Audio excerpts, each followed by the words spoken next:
Hey, what the hell is going on? Retire on Dividends here, commuting to work.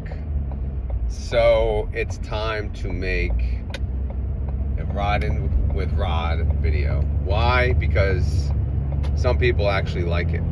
I know, it's hard to imagine, but they do.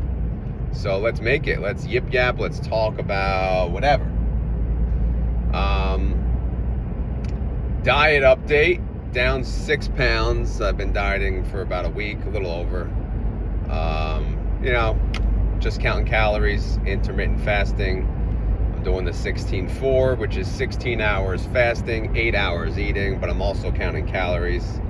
And it's good. I feel good. The only trouble, I feel less energy running outside. Well, number one, it's freezing out, so that doesn't help. Number two, obviously less calorie intake, less energy on the run, which is fine because I'm burning some old, disgusting, fat, ugly calories, hopefully, when I am running. But anyway, that being said, the pants are a little looser than last time around. I was pretty miserable last week. I was feeling super fat, Just not a comfortable feeling when your pants are tight at work. Not at all. So that was my wake-up call. Again, I think I told you guys that last time. I basically don't start my diet until I have that wake-up call of, the reality has to set in that, all right, it's time, right? And I kind of dilly-dally until then. So I'm at that point where, I'm gonna see this through. I'm probably going to go for, I weighed in at a disgusting 240. That's my highest weight ever. And the goal weight will probably be 205, but realistically 215. That's my normal weight for the most part. And 205 would be really, really good for me. But again, it's unlikely. I'll be happy with the 215 mark, so we'll see where we're at. Obviously, I lost 6, so I think I'm at, 234? And, we'll see how it goes. Haven't really had a cheat meal per se yet. Usually I have one cheat meal per week. First week, I think I was just so disgusted with myself that I did, I went a little overboard some nights, but nothing to kill me. So it was a really good week. So this week, it's going to suck kind of because it's snowing tonight. I'm not sure how much, but obviously it's going to be enough that school is going to be closed. I'm definitely not going to drive to work. So whenever it snows in, it just, you get that, you just want to eat. I don't know. Something about it being locked in the house just makes you want to eat. So I'll do the best to control that urge. But anyway, it just feels good. So if you're wondering, if you're someone that has been hesitant to start your diet, I recommend researching intermittent fasting. Because the good thing about intermittent fasting is if you've never done it and you just start doing it, you really do see and feel the results right away. And that may be enough for you, because if your window is only 8 hours, or maybe you want to do the 4-hour window, and you don't eat like a slob like me normally, then that should be enough for you, right? My problem is I intermittent fast all the time, but my 8-hour window, unless I'm at work, when I'm home, forget it. I don't even care. I eat whatever the hell I want. And that's just how it is, unless I'm counting calories. So that's why, I'm like a baby. I have to, you have to count calories now. You have to listen, right? Because there's no happy medium for me. It's either do whatever the hell I want or be strict. And that's it. There's no in the middle. There just isn't. I know people say just, do this all year round. It's a what is it called? It's not a diet, it's a lifestyle. I get that. Believe me, I get that. And I fight it as long as I can, but I slowly gain the weight because my exercising does not burn off, more than what I eat sometimes. Even though I exercise daily, it's not enough when you get older and your metabolism slows down. So, but yeah, it's going to be a fun well, not fun, but it's just gonna feel good as the weeks go on and I lose more weight. I have gotten a few temptations, my mind playing mind games of wanting to eat something, but I avoided any temptations by staying home for the Super Bowl, things like that. But yeah, so far so good. And again, like I said, if you're someone that you want to know where to start, what I use the Fitbit app.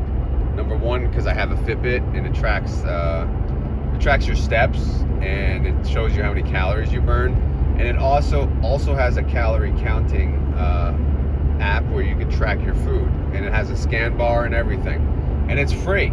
Believe it or not, it's free. I know they have a paid version of something, but I'm not sure it's related to the food part. I used to use MyFitnessPal, and they, for some reason, think they should be charging people for that service, which is completely ridiculous. I'm not paying to count my calories. So luckily, Fitbit is an app that it's still out there. It's still free.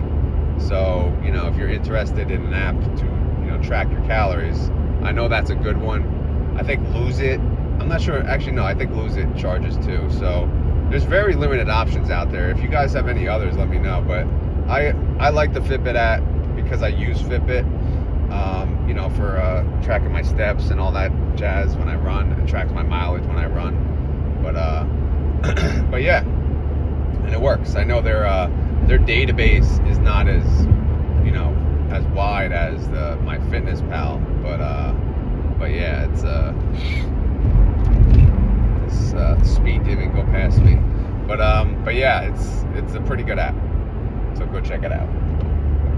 Anyway, yeah, and just start. Just like I said with the YouTube, if you want to start a YouTube channel, just start. You want to start a diet, just start. What the hell are you waiting for, right? I know it's easier said than done, but you're like me. Maybe you just need to get to the point of total disgust, right? You need that wake up call. You need something to happen, and yeah.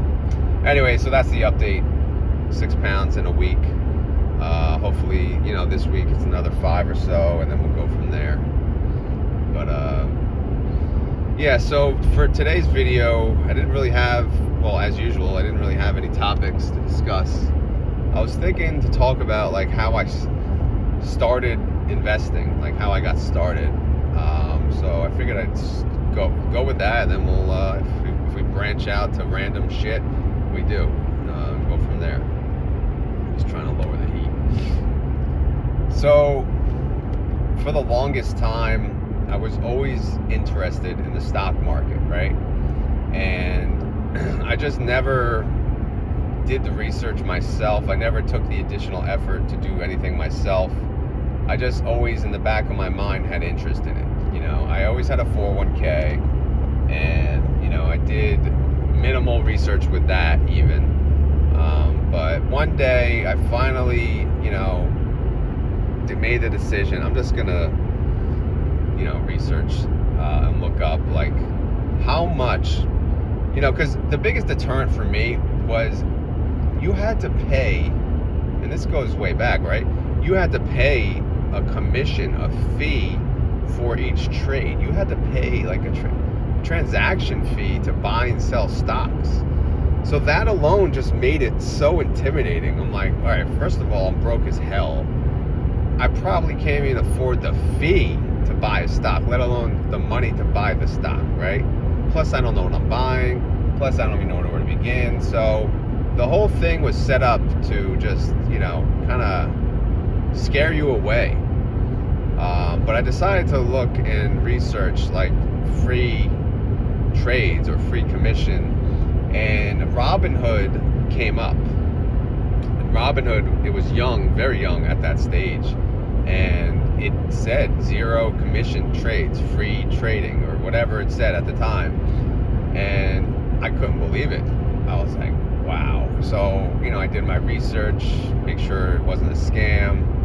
And, at the time, Robinhood was like, it was the clown show of investing. Like, if you use Robinhood, you were broke ass, right? And Robinhood, it's still considered, the degenerate of the broker industry. But to be honest, they are, one of the smartest brokerage. Number one, they are awesome because they started the whole 0% commission. They came out, and then I think M1 Finance came out, and then a few others, maybe Webull, I don't know. But, it really started with them, and they kind of changed the game for everyone. But if it wasn't for them and their 0% commission, I may have not gotten started. I don't know, right? But that gave me a comfort level. Oh, wow, this is a pretty easy to use app. It's basically for beginners. You don't have to deposit anything. Like, what? And you get a free stock when you sign up. This is golden. And guess what? If you refer a friend, they get a free stock and you get a free stock. And at that point,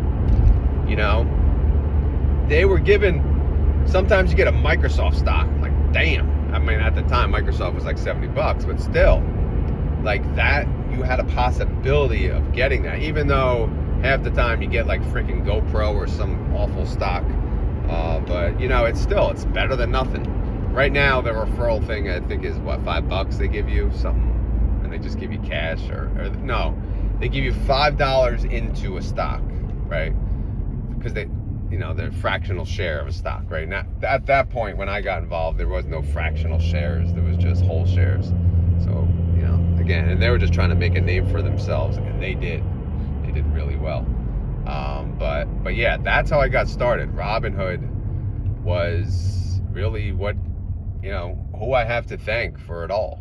And, it's just an amazing app. They're an amazing company that decided to start that, and they've done well. They're still around. They've advanced, and they've come a long way.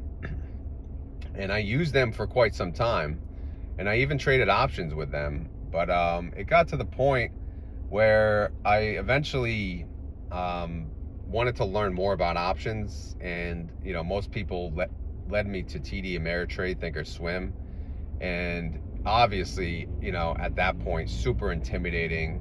But I did switch brokerages away from Robinhood to that. A lot of it, I was involved in the whole GameStop AMC thing, but of course it was a little later, so I didn't make a lot of money on it. But I was getting involved when they took away like the buy button and all that crap, and it was just like, really, come on. I feel like you sell out, and it's like, if your brokerage has the power to do something like that, and other brokers were not doing it, like TD Ameritrade, I think, is one of the ones that did not. I was like, let me just go to a more stable brokerage. And at that point, TD Ameritrade also had switched already to 0% commission. It took the big brokers a while, but they all eventually switched for the most part. 0% commission on trades, that is, not options trades. But so yeah, that's when I made the switch. But for the most part, how I got started was Robinhood. What I did simply, I just researched stocks. Penny stocks, of course, everyone loves penny stocks. Get rich quick, yep, never happened. And then, pretty quickly I found out about dividend stocks and, Coca-Cola, this, that, the other thing. And I researched like dividend investing, and I was obsessed with it, and I just kind of love the idea of putting your money into something and just getting paid, right? It's just an amazing thought. And then I started following various YouTubers. I think there was one, was it Dr. Dividend, was his name? I don't know if he's still around. He used Robinhood, and he had like the weird kind of voice, but I love watching his channel. So Dr. Dividend, if you're still around there, I think that was his name. I hope it was his name.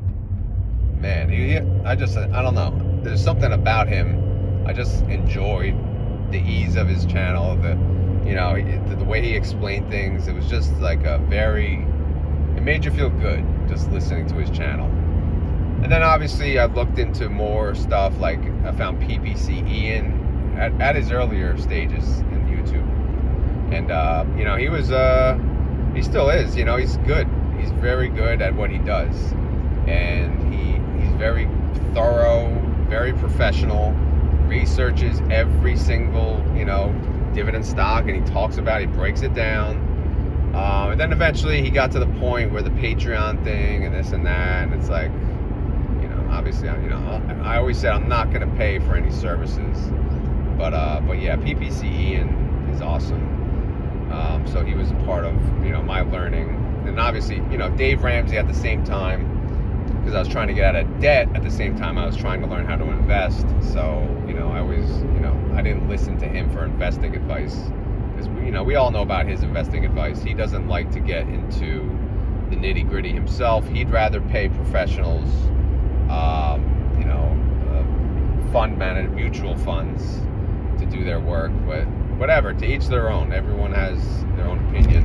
But at that point in time, I was loving picking the individual stocks. Like I said, Procter & Gamble, the things that you own, you're used to. And I was just a dividend stock lover. I made this gigantic spreadsheet. I invested in every single sector. I made sure I was equally weighted in every sector. I had, and I was doing good, really, really good. And then I learned about options, and I was like, oh my God. So I wanted to use that capital now to do options. And at that point in time, I didn't know a lot about options, except that I wanted to trade the most volatile stocks like GME, AMC, Pets at the time, 1-800-PET-MEDS. And, there was a lot of volatile crap, Bed Bath & Beyond, and this thing and that thing. And it was just the wrong way to go about it. And I learned a lesson. I lost money. And again, it was I had to. Unfortunately, that's what you have to do. You have to learn by experience, because I'm kind of a stubborn mule, and I don't believe things until I see it myself. So yeah, I have to do it my own way. Then I lose the money. Then okay, I gotcha. Let me figure it out this way, that way, the other way. And then I kind of took a break from options for a while, and I was just doing the dividend investing. I was kind of maxing out my Roth IRA, 401k. 401k I wasn't maxing out, but I was putting what I could in, and I was just floating along. I've gotten to crypto for a while, tried to get rich there, and then eventually, I saw high yielders, like QYLD was one of them, and I started to get involved with QYLD, and then there was Divo, what's the other one? Divgo or Degro. That was considered high yielder at the time, and a couple others, but and then Tesla came out, and then that kind of changed my thought process on a lot of things. It changed my thought process on when I'm going to retire. It changed my thought process on options, and it just changed my thought process on investing overall. And it's not because Tesla is some great fund, because it's not. Believe me, it's not really I'm not gonna say it's not. It's an okay fund, but what it did was it showed me again that options is amazing. Options is powerful, and if played right, can produce some massive gains. And we see that now. We see that sometimes it's on Tesla. Most of the time it's on MSTY, PLTY, stocks like that. So once that came out, then I thought to myself, well, let me research this. If I buy into this, if I could yield this, then I thought, wait, maybe I could retire early. Maybe there's just that little possibility that I don't have to work, because you always just default to, I'm just going to work at least till 59 and a half. Best case rule 55. You can leave at 55, get your 401k, right? So it's either 55, 59 and a half, 62, or 65. But those are the ages, right? Again, best case being 55. But then when these funds came out, it just made me rethink, really, do I have to, do I have to do the corporate BS job for another, at the time, let's just say I was 40, I don't know, for another 15 years minimum? Or is there a possibility that I can retire early. And it just gave me that thought. And giving me that thought was enough to motivate me. And by the way, at the same time, I had this YouTube channel that it was okay, right? It was doing okay, not really, and then I started talking about Tesla, and then it, started picking up viewers, and I started talking about Defiance, and then other high yield funds, and again, that things were just picking up, and then eventually I started covering these funds monthly, weekly, and then up to daily, and like I always say, the rest is history here.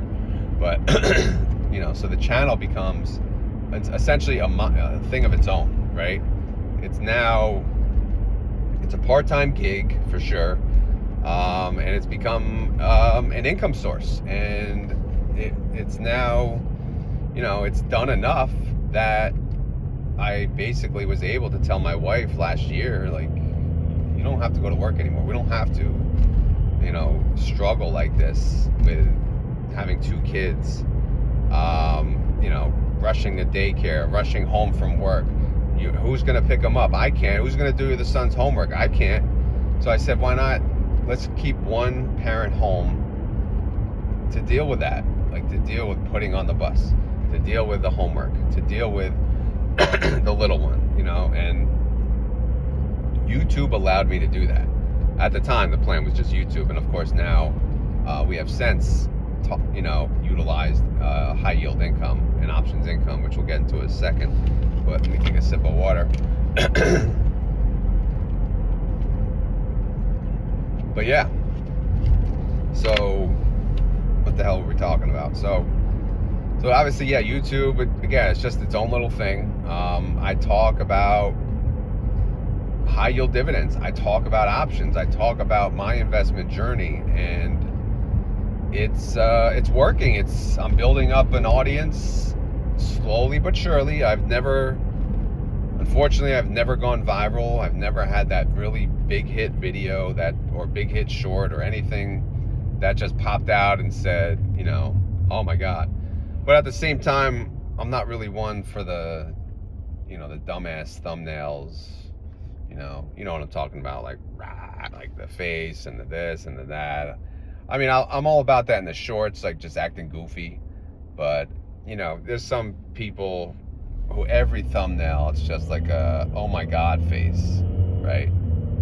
And believe it or not, those work. So in a sense, they are smart, because they're utilizing it. Why not use it if it works? And it's just something I never got into, but I don't think I'd go viral if I threw my ugly face in a shocking, making a shocking face. But hey, you never know, right? But anyway, so that's YouTube, and you guys know about the YouTube. The YouTube's doing well. No complaints. In fact, it's just amazing. I always say thank you guys for being a part of it. It's who would have thought? Who would have thought my commute videos would actually do good? Because I started with commute videos because I didn't even know what to do. Because I wasn't going to record at home in front of my wife and kid. I didn't even tell them about YouTube forever because I didn't think it was going to be anything. And I wanted to wait until it was something to tell them, and that's exactly what I did. But yeah, so these commute videos, which is again how I started, and feel free to go back and look at the first video. It's a commute video. They're actually doing well. This guy's riding my ass as if I can go anywhere. But anyway, yeah. And yeah, like I said, it's pretty freaking amazing stuff. But anyway, as far as my investing journey, what's this guy? Why would he try to cross a road? The light's green. Oh my God. People. This is why people get run over. What were we saying? Investments. Yeah, my investment journey. Here's what I do now. Here is the bottom line. Here's what I do. I work full-time job like normal people, right? Corporate BS, 9 to 5, whatever, 8 to 5, 7 to 5, 7 to 4, whatever the hours are, they are. I have a 401k, I have a company match. I only invest whatever my company matches. That's it. I stop after that. I don't do anything additional because I do not want to. If I can afford to invest additional money, that money will go into a taxable brokerage account. And the reason for that is because I don't want my money locked up anymore. I know the tax benefits of a 401k. I get it. Pre-tax, tax benefits now. Roth tax benefits later. Of course, I understand that, and I'm all for it. But I don't want that. I don't care about that anymore. My care is the now. Because I used to just live poor, broke as hell, invest everything I can into retirements, and just struggle because I thought that was the right way to do it, right? And maybe it is for some people, and maybe it's worth it. Of course it'll be worth it in the end, because if you can make it that long and live that long, you're going to have a lot of money, a lot of tax-free money. But I didn't, I'm not rich by, I don't have a lot of money. So I work for every damn dime that I have.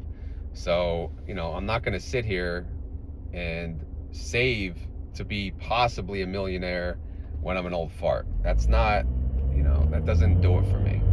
What does it for me is now. I want the better lifestyle now.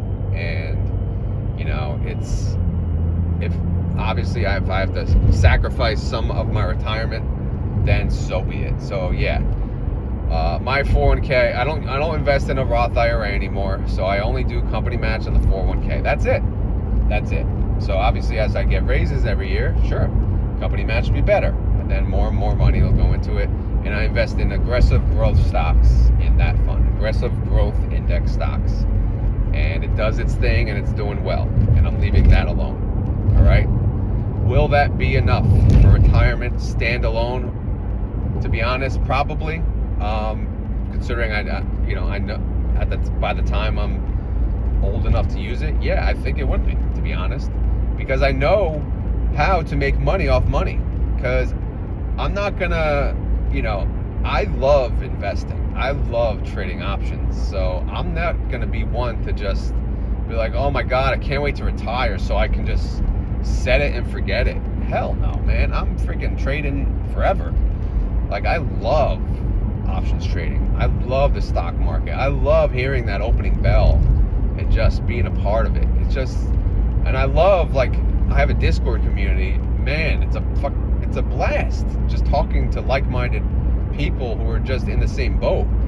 Some retired, some still working, but all they want to do is just make money, find the best strategies, and I have a blast. And when I'm retired, oh, damn right, I'm going to be doing that more often. So I am not worried about my retirement at all. So, and, I'm more about the now. So what I do now is, unfortunately, I can't put any new money into my accounts, in my taxable accounts, because all that money is going towards bills, everyday expenses. We just had Christmas, credit cards out the ass right now. So again, I got to work on paying those off. And I did start to schedule. I have 2 dividend accounts, or dividend option accounts. Dividend car account, you guys know about that. That one pays off the car payment and now pays off several other bills. So that does its thing, and then I reinvest the rest. And then I have the Retire Now account. That one pays the mortgage, and I reinvest the rest. That one I'm more actively managing. So I hope to do very good in that. The other one, the dividend car, I got all that money's put to work. In fact, I even got margin on, working for me. So that's kind of like, it does its own thing. So I'm trusting the high yield fund managers to do their thing, and I'm in all of them. It's a mostly weekly payers, right? I'm in Defiance, I'm in YieldMax, I'm in Round Hill. They're all doing their thing. They're paying me weekly every single Friday. That money, it goes back into the account. Right now, it just pays back off the margin, and then I use the margin to either buy new stocks or pay the bills. And again, it's been working great. And that way, I have more of my paycheck from work, because again, we only have one paycheck now. As you know, my wife does not work. I just have the paycheck from work, and of course the YouTube. But life is freaking expensive. Every time we go to Costco, like, what in the actual hell? We're still buying diapers and wipes and all that still too. So, right now it's kind of expensive. So it's just, hopefully it'll get better. Obviously, as I have the brokers pay off the bills, the idea is eventually there'll be no credit cards, or the credit cards will be paid off again month to month. I just want to get through tax time personally, see what that ends up being. If I owe a lot of money, I have to see what I'm going to do, and then I don't know, and then I'll go from there. Once that's over, then I'm going to adjust my current W-2 at my job, and I'm going to take out a lot more money from my federal and state to compensate for what I'm going to make, in dividends and YouTube and options, because I don't want a tax bill at the end of the year. I don't.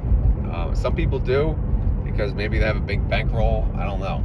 I'm not living some big bankroll. I just have what I have. Again, I got like 50 something thousand in one account, 60 something thousand in another. That's it.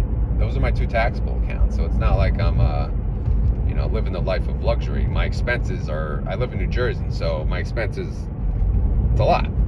I mean, luckily I have a low interest mortgage, so I'm in no rush to pay that sucker off. But yeah, man, it's things will get better, and I trust we'll be able to go maybe on vacations, right? We don't really go on vacations because I don't really want the debt, but now when we have various income sources outside of just my own, then we'll be able to do that, while my kids are still young and they can remember it and this and that.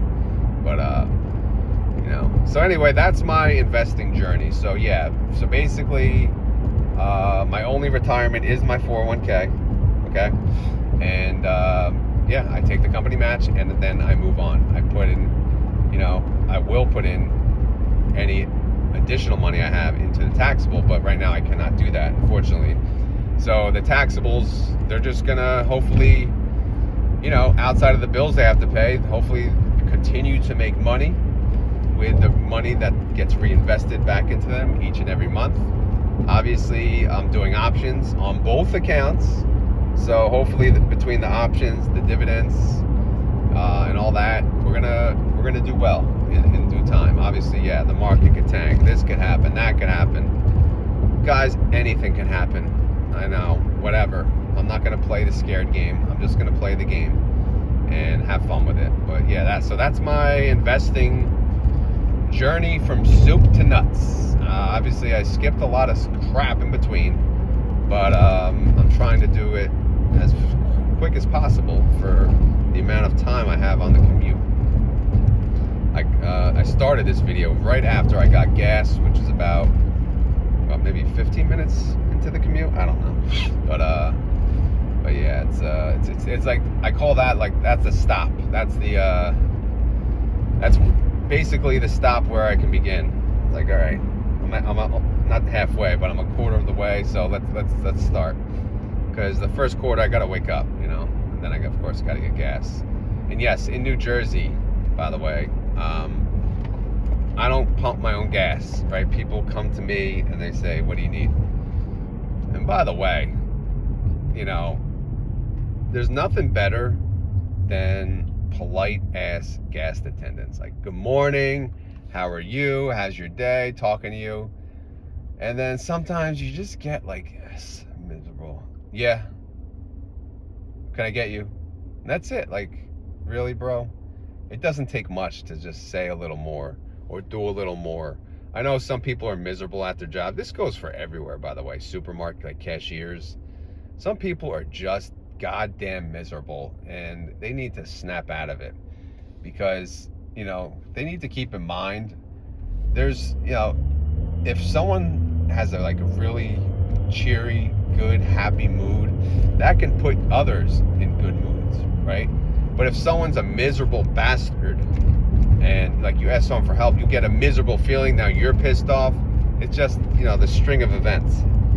But I'm just saying, people, just cheer up. I know you may not be at a job that you love, but at least, don't take it out on the people that are, essentially paying your salary in a way, right? They're going to your job, paying for the services or the whatever it is.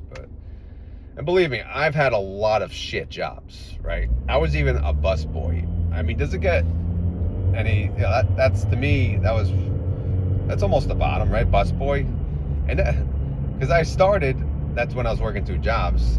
I was at, a supermarket, trying to work my way up there, and then I was like, I'm gonna go to a restaurant and I'm gonna be a host. And I go to the restaurant and they're like, we don't need hosts, you could be a busboy. I'm like, okay. So I was a busboy, and it was pretty, I mean, it wasn't bad, but when I hear something funny, I was trying to like talk to a girl way back when in high school, and she sees me working there as a busboy with her whole family. I was like, needless to say, I'm pretty sure that was nothing happened after that, but that's just I always laugh at that, because what is this guy doing? He just slams on his brakes, he doesn't move. Are you really gonna make me pass you? Oh my God. Some people, really, they just cannot drive. And it's a damn shame. It's really just a damn shame, and it's very annoying, to be honest, especially where I work. I noticed there's a ton of bad drivers, but and I work in Bougieville, right? I work in where the rich people like to hang out, or the rich people, everyone thinks they're smart. Everyone loves their little school systems and their educations. So anyway, what the hell was I saying? So yeah. But when I was a busboy, guess what? Positive attitude. Keep a positive attitude. I was, worked at UPS, truck loader. Keep a positive attitude. I was a freaking receptionist at a gym. That sucked too. You had to make people, you got to bring in your license. They're like, you got to check their license every time. Like, what? Man, people were cursing me off left and right. Like, I don't have my license. I'm like, you got to get it. And that was like, but yeah, I have, and that's another video for another day. I can go through all the jobs that I had. But the one that sticks out, I think, is busboy, because, you don't think, it's sad, because I was a busboy trying to be a host, and they're like, oh, don't worry, there's going to be an opening. And eventually I'm like, I'm just leaving, and I left. And they're like, oh, we're going to make you host. I'm like, screw you, So, yeah. I was going to be host, and then maybe, in the end, it's probably to get girls, right? If you're a host, you can, work with the other girls when I was younger. But, you're not going to get girls as a busboy in reality. I mean, you could, but, not when you're covered in freaking mishmash of crap. But, anyway, good times, man, good times. I had every job you can think of. But yeah. Except the typical job, which was work at the boardwalk. Obviously, I live near, the boardwalk, and everyone works at the boardwalk when they're young. But instead of that, I did a camp counselor. But anyway, guys, I'm getting really close to work. Anyway, none of this is financial advice. I am not a financial advisor. This video is for fun and entertainment. So hopefully you had fun. Hopefully you're entertained. If not, we'll try again next commute, which will be next week at the minimum. Because again, I'm not driving to work tomorrow in the snow. But I just want to say thank you for watching, and I hope everyone has a great day. Keyword, if you made it this far in the video and you want to prove it, is busboy. That's right. We've all been a busboy. Maybe? No, maybe just me. Sorry. But yeah, hey. You do what you got to do, right? You do what you got to do. You get the tips, you make the money, and man, what was the hourly rate? Like $2? Oh my God, people have no idea. These kids are spoiled now with their high-ass rates. They have no idea, But anyway, I'm out of here. Thank you for watching, and I hope everyone has a great day. Later.